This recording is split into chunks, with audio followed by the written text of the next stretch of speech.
discordo de você. Jogo 6 de terça-feira, uma coisa chata. Ele tinha mercado na Europa. Chama pra testar pra fazer rádio, igual fez na Venezuela. A seleção embalou rumo ao Hexa 2022.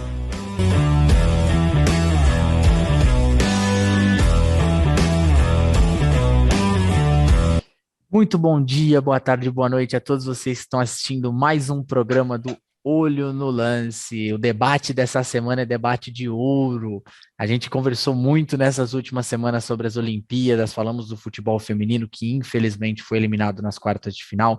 Continuamos falando sobre o masculino conforme a seleção foi caminhando. E no último programa a gente tinha falado um pouco sobre a semifinal contra o México, já mirando uma possível final, e a gente classificou, batemos o México, fomos para a final contra a Espanha, e na final a gente conquistou as Olimpíadas, cara, a gente passou um apuro, foi complicado a partida ali para prorrogação, tal, aquele, assim, não foi nada fácil, como a gente tinha dito no último programa, a seleção ia ter que lutar muito para sair com o ouro, mas tudo deu certo, a gente é bicampeão olímpico, até 2016 a gente não tinha nenhuma medalha, e agora a gente ganhou 2016 e Tóquio 2020, muito bom. E hoje a gente vai falar um pouco sobre as Olimpíadas, claro, o Brasil ganhando a medalha de ouro, mas como vocês já viram no título do vídeo, próxima parada, Catar. Então a gente vai mirar um pouco do que essas Olimpíadas e os jogadores que estavam presentes podem nos dizer para a Copa do Mundo, o que é que a gente dá para pegar de base daqui, já mirando o torneio do ano que vem. E aí eu começo perguntando para o Rafa. Rafael, muito boa noite. Eu queria perguntar para você primeiro, qual foi o destaque do Brasil nas Olimpíadas? Qual foi o jogador que você acha que se destacou, que foi o melhor, seja por gols, assistências? E quais jogadores você acha que desse ciclo olímpico ou dessa seleção das Olimpíadas que podem pintar na Copa de 2022 ou então mirando o confronto das Olimpíadas, das eliminatórias, que podem pintar já nas eliminatórias? Muito boa noite, Arthur, boa noite, Jorge, boa noite a você que nos assiste, bom dia, boa tarde, boa madrugada, seja lá o horário que você esteja nos vendo, você é nosso inscrito aqui no nosso canal Olho no Lance. Arthur, antes de falar sobre os possíveis, como o Tite pode aproveitar aí essa seleção, né, eu queria aqui, me veio tantas lembranças nessa final do Brasil com a Espanha, essa vitória, essa medalha de ouro, porque eu voltei a 31 de janeiro de 2004. Que dia era esse? Foi um dia muito, muito chato, assim, de torcedor, um dia que eu fiquei muito triste, foi o dia que o Brasil foi eliminado do pré-olímpico, que daria duas vagas para a Olimpíadas de Atenas. O Brasil, aquele dia, perdeu por um gol de um Paraguai chamado De Vaca, e foi o Paraguai e a Argentina para as Olimpíadas. Ali foi muito triste, porque eu sabia que era o único título que a seleção brasileira não tinha. E eu era muito pequeno, 96, Nigéria, mas eu ainda... 2000, o Brasil perdeu para Camarões e eu tinha muita expectativa. Caramba, poxa, apesar de novo ali, adolescente, eu falei, poxa, legal, se a gente for para essa Olimpíada, eu acho que a gente tem condições de ganhar. O Brasil tinha uma grande seleção no papel. Tinha Diego, Robinho, tinha o goleiro Gomes, tinha Renato, tinha aquela geração toda, tinha vários jogadores e tinha possibilidade de jogadores acima de 23 anos muito boa. O Brasil não foi, né? Final para o México em 2012, e aí venceu 2016, só que em 2016 eu não vi essa final. Então eu nunca tinha visto o jogo do título. Eu vi agora esse 2020, então agradeço aqui. Foi muito especial, foi muito gostoso. Eu lembro uma das primeiras tarefas que nós fizemos no curso lá do Entrando no Jogo foi a final olímpica de 2016 e foi muito emocionante. Então, eu agradeço a seleção brasileira por ter essa emoção aí, a gente ter conseguido finalmente ganhar essa medalha de ouro, e eu pude ver essa final. Agora, respondendo, Arthur, sobre a sua pergunta, né? A seleção brasileira, assim como em 2016, ganhou mais uma moral aí em relação para a seleção principal, a sequência das eliminatórias. Mais uma vez, o Brasil tropeça na Copa América anterior e ganha a Olimpíada. E com isso ganha um fôlego a mais, ganha uma leveza a mais para continuar esse trabalho aí, o Tite, e ganha possibilidade de jogadores que podem ser encaixados e devem ter uma oportunidade na seleção principal do Tite. Jogadores como o Guilherme Arana pela lateral esquerda, uma posição aí que ficou tão criticada depois da Copa América, ali com o Alexandre Renan Lodge. Eu acho que o Arana deve ter uma oportunidade, sim. É um jogador jovem, um jogador que é ofensivo.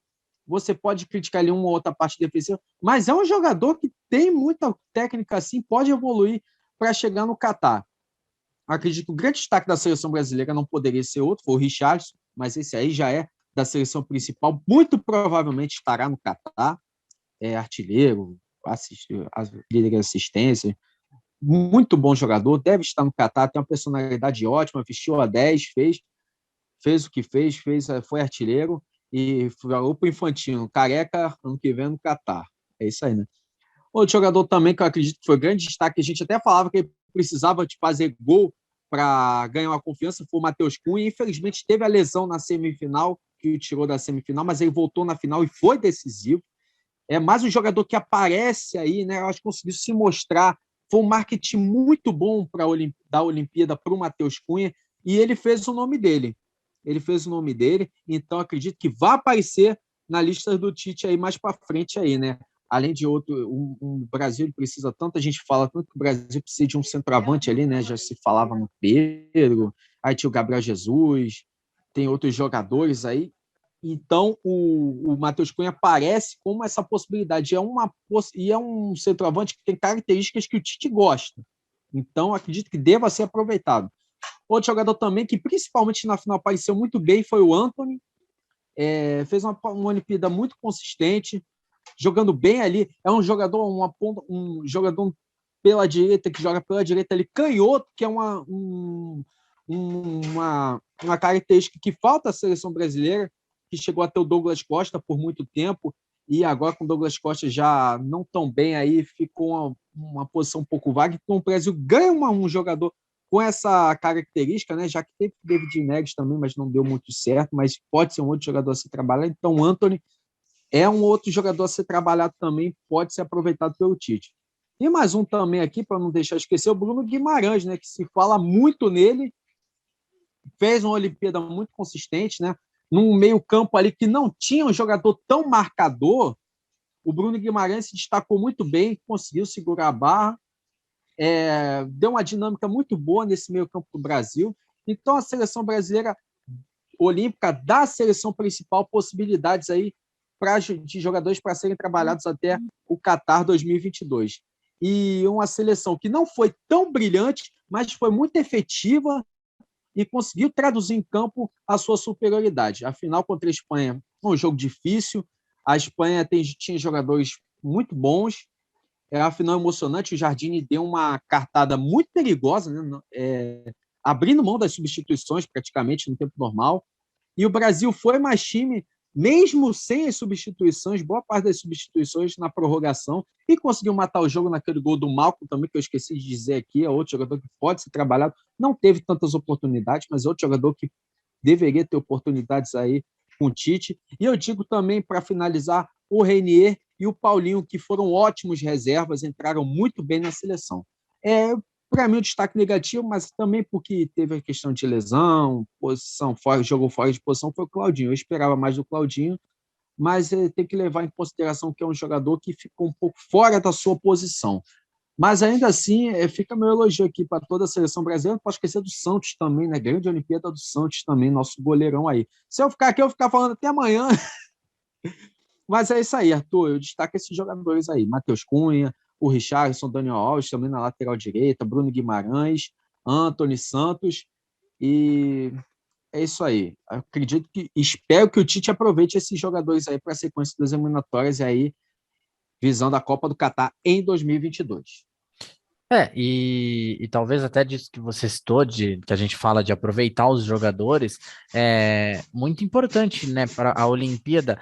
Você tem ali, por exemplo, em 2016, talvez o destaque, não o destaque dentro da Olimpíada, mas talvez o jogador que sai daquele ciclo olímpico e vai direto para a seleção, na época foi o Gabriel Jesus, a gente chegou a citar o nome dele já aqui por conta da Olimpíada, que ele faz uma boa Olimpíada e então já é inserido na seleção principal, e talvez para esse ano a gente tenha até mais opções do que a gente teve em 2016. A gente, como você disse, você citou vários nomes, que são nomes muito consistentes, que vêm atuando bem, não só na Olimpíada, mas antes, e que já podem ser começados a... o nome pode ser ventilado já numa seleção principal, talvez possíveis convocações para as eliminatórias. Falando um pouco sobre a final e a caminhada olímpica da seleção brasileira, o Rafa citou ele falou da importância da Olimpíada, né, de um título que a seleção não tinha, e agora já é um título que a gente tem dois, né? Para você, Jorge, então, qual que é a importância dessa medalha de ouro para a seleção brasileira, para a gente, para o Brasil? Qual a importância de vencer mais uma Olimpíada? Boa noite, Arthur. Boa noite, Rafael. Sem dúvida alguma, né? A medalha de ouro tem um peso muito grande para o futebol brasileiro, para o Brasil, né? Que continua aí sendo um grande exportador de jogadores, né? Nós temos vários jogadores aí da seleção olímpica que, com certeza, deverão aí ter um futuro brilhante pela frente, em termos de clubes, em termos de carreira. Então, essa conquista é muito marcante para os jogadores, mas, sobretudo, pelo processo em que o futebol brasileiro passa. Essa medalha de ouro significa que o trabalho está sendo muito bem feito pelo Jardine. Vale aqui destacar o trabalho do Jardine, foi criticado muitas vezes nos Jogos Amistosos, antes das Olimpíadas. Ele gostaria de contar com outros jogadores, mas por vários fatores, né, clubes, a própria FIFA não autorizando os jogadores, os clubes a cederem jogadores para as Olimpíadas, tudo isso causou, né, até não mal-estar, mas aquela coisa ruim, chata, né, do Jardine com os clubes, principalmente com o Flamengo. Não liberou o Gerson, não liberou o Pedro, e não foi liberado, mas que com a maior parte dos jogos no banco, né? Eu não consigo entender até agora por que o Flamengo barrou a ida do Pedro para a seleção. Poderia ter contribuído e muito, e com certeza valorizado ainda mais o jogador, né? Então, infelizmente, teve esses percalços aí, mas foi muito bom essa conquista. E, como o Rafael já mencionou aí, todos os jogadores que ele mencionou, eu assino embaixo. Realmente, esses jogadores valorizaram a ida para o Olimpíada, principalmente o Richarlison, fez de tudo. Ele até chegou... brigou mesmo com o Everton para que ele pudesse ir para as Olimpíadas. Brigou. Então, ele mostrou Malcom também. O Malcom. Então, os jogadores sabiam que a Olimpíada seria, assim, uma oportunidade para eles demonstrarem o futebol. E foi exatamente o que aconteceu. Jogaram uma excelente Olimpíada. Aí temos uma conquista coletiva de todo o grupo, mas, além de tudo isso, eles poderão ter uma cadeira cativa na seleção principal. Então, todos os jogadores que o Rafa mencionou aí serão muito úteis se o treinador Tite enxergar como nós estamos enxergando. Agora, não adianta nós enxergarmos, nós mencionarmos aqui esses nomes, né, e o Tite continuar com a mesmice dele de querer levar os jogadores de confiança. Acho que já passou essa fase, né? Então, jogadores de confiança são jogadores que estão pedindo passagem para a seleção principal. E não tenha dúvida que esses jogadores fizeram o melhor para o Brasil e, com isso, merecem um lugar na seleção brasileira. Mas foi uma conquista muito legal, um jogo emocionante. Teve momentos que o Brasil passou dificuldades, 2 bolas na trave ali, realmente foi uma sorte, né? Mas o Brasil foi muito mais eficiente durante o jogo. Eu acredito que o Brasil era para ter saído com a vitória no tempo normal, se o Richarlison não tivesse desperdiçado a penalidade, aquele outro lance que ele driblou o goleiro, o zagueiro, e não conseguiu fazer, a bola bateu na trave, não entrou. Então, enfim, sobrou sim o futebol brasileiro. Agora, eu gostei muito do trabalho de Jardine. O Jardine tem um futuro brilhante ali, e olha, passa a ser sombra para o Tite e para outros treinadores aqui do Brasil. Então, parabéns à seleção brasileira, parabéns aos jogadores. A gente pôde perceber que houve ali um trabalho coletivo, viu? Todos jogando em prol do título para a seleção brasileira. E isso nós não estamos vendo na seleção principal. Eu acho que serviu de exemplo para que os atletas, aqueles que vestem realmente a seleção, possam também ter esse amor, vestir a camisa da seleção e ali, em campo, fazer o melhor.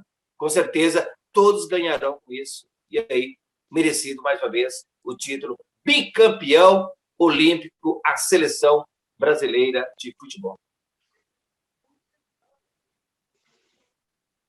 Estava mutado. Muito bem, e também a importância de vencer esse título contra uma outra grande seleção, né? A gente bateu a Espanha na final e também tem aquilo do talvez os europeus não levarem as Olimpíadas tão a sério e tal, mas a Espanha, pelo menos a seleção espanhola, levou ali atletas que vinham da Eurocopa, levou um elenco muito forte, com nomes importantes para o futebol mundial, tanto que era o elenco mais valioso das Olimpíadas, e muita gente projetou essa final Brasil contra a Espanha, e ela acabou acontecendo, e ainda bem que nós saímos vencedores. Viu, aí, Arthur, só para mencionar aqui, a seleção da Espanha, a seleção que nos últimos anos vinha conquistando os títulos da Sub-21 europeu. Então, quer dizer, não foi uma seleção qualquer, foi a melhor seleção Sub-23 da Europa. Então, tem um peso maior essa conquista das Olimpíadas de 2021. Principalmente para a própria seleção brasileira, que vem esbarrando apenas em equipes europeias durante todo o caminho da Copa do Mundo, né?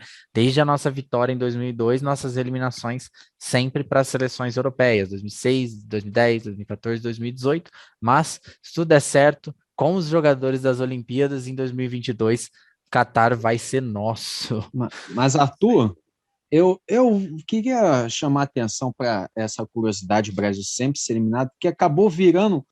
Eu acho que isso traz um peso desnecessário para a seleção brasileira, essa questão de não ganhar um time numa eliminatória. Sabe, daqui a pouco nem aquela questão, tal time não faz gol de falta 3 anos, mas ganha uma porrada de título, como é o caso do Flamengo. Não ganha uma seleção europeia. Você já para pensar que o Brasil pode ganhar uma Copa do Mundo sem ganhar uma seleção europeia? Pode acontecer. Pode acontecer. O 2014 está aí para provar isso. O Brasil pegou nas oitavas o Chile, nas quartas a Colômbia. Sei lá, vai que pega um time fora da Europa na semifinal e aí pega um europeu ou de médio escalão na final, como é a Bélgica. Sabe, é uma coisa meio que desnecessária. O Brasil, durante esse ciclo de Copa do Mundo, ganha de seleções europeias. O Brasil aí ganhou da França em 2015, ganhou da França, se não me engano, em 2017, e a França foi campeã do mundo, ganhou da Alemanha, antes da Copa de 2018, lá em Berlim. Sabe, eu não sei, eu acho que é uma coisa muito supervalorizada essa questão do Brasil ganhar um europeu na Copa. Eu acho que traz uma pressão desnecessária. Aí o jogador entra num jogo de Copa do Mundo, caramba, nós vamos pegar se a gente não ganhar, e o pessoal vai, sabe, traz uma pressão desnecessária. Acho que o futebol, independente da equipe de qualquer continente, você vai entrar e vai ganhar. Daqui a pouco não ganha da seleção europeia, num dia de lua nova, que o céu está estrelado ou que está nublado. Sabe, eu acho um pouco desnecessário. Eu acredito que você tem que, seja qual for que vai entrar em campo, você tem que entrar com o pensamento de ganhar, né? Você tem que jogar o seu futebol, não pensando, caramba, a seleção europeia, aquela coisa, o Brasil não vai ganhar da seleção, não ganha da seleção desde 2002. Eu lembro muito bem quando começou isso. Começou depois do jogo Brasil e Bélgica, que meio que o Galvão falou e criou-se essa história, que o Brasil não ganha de seleção europeia. Mas uma hora vai acabar. Ô Rafa, focar no título. Eu gosto muito quando você fala do dia de lua nova. Esse exemplo do dia de lua nova, eu sempre perco tudo. Esse é um exemplo que eu gosto. Que tal coisa não vai acontecer num dia de lua nova, nublado. A grama tem que estar verde, o cometa tem que estar passando, tem que estar o alinhamento dos planetas, assim, sabe? Tem que nascer o 7º filho da Dona Gertrudes, sabe? Criam-se coisas que eu não sei qual é o fundamento disso. O cara vai pegar uma estatística e transforma isso numa pressão. Eu fico imaginando, por exemplo, o torcedor do Flamengo, o time não faz gol de falta desde 2017 direto. O Flamengo e Emelec, se eu não me engano, uma Libertadores. Cara, o Flamengo ganhou um monte de troféu. O que o cara vai sentir falta? De título ou de gol de falta? Sabe, é uma coisa que não tem muito sentido. Muito bem, muito bem. Mais um ótimo programa ao lado dos nossos comentaristas. E olha lá, não podia faltar a personificação do Rafa, né? E hoje estamos aí, Rafa com a medalha. Rafa, tá mutado, Rafa. E teve até Chegou aqui. Teve até a mordidinha na medalha. Daniel Alves aqui, ó. O Daniel Alves.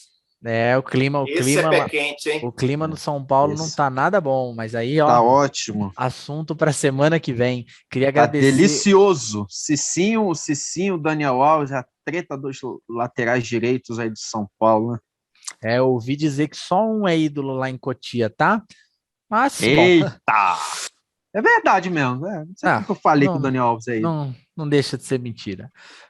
Queria muito agradecer a presença do Rafa, do Jorge nos comentários de hoje. Infelizmente, o Caleb não pôde estar presente por problemas pessoais, mas se tudo der certo, na próxima semana, na próxima terça, ele vai estar aqui com a gente.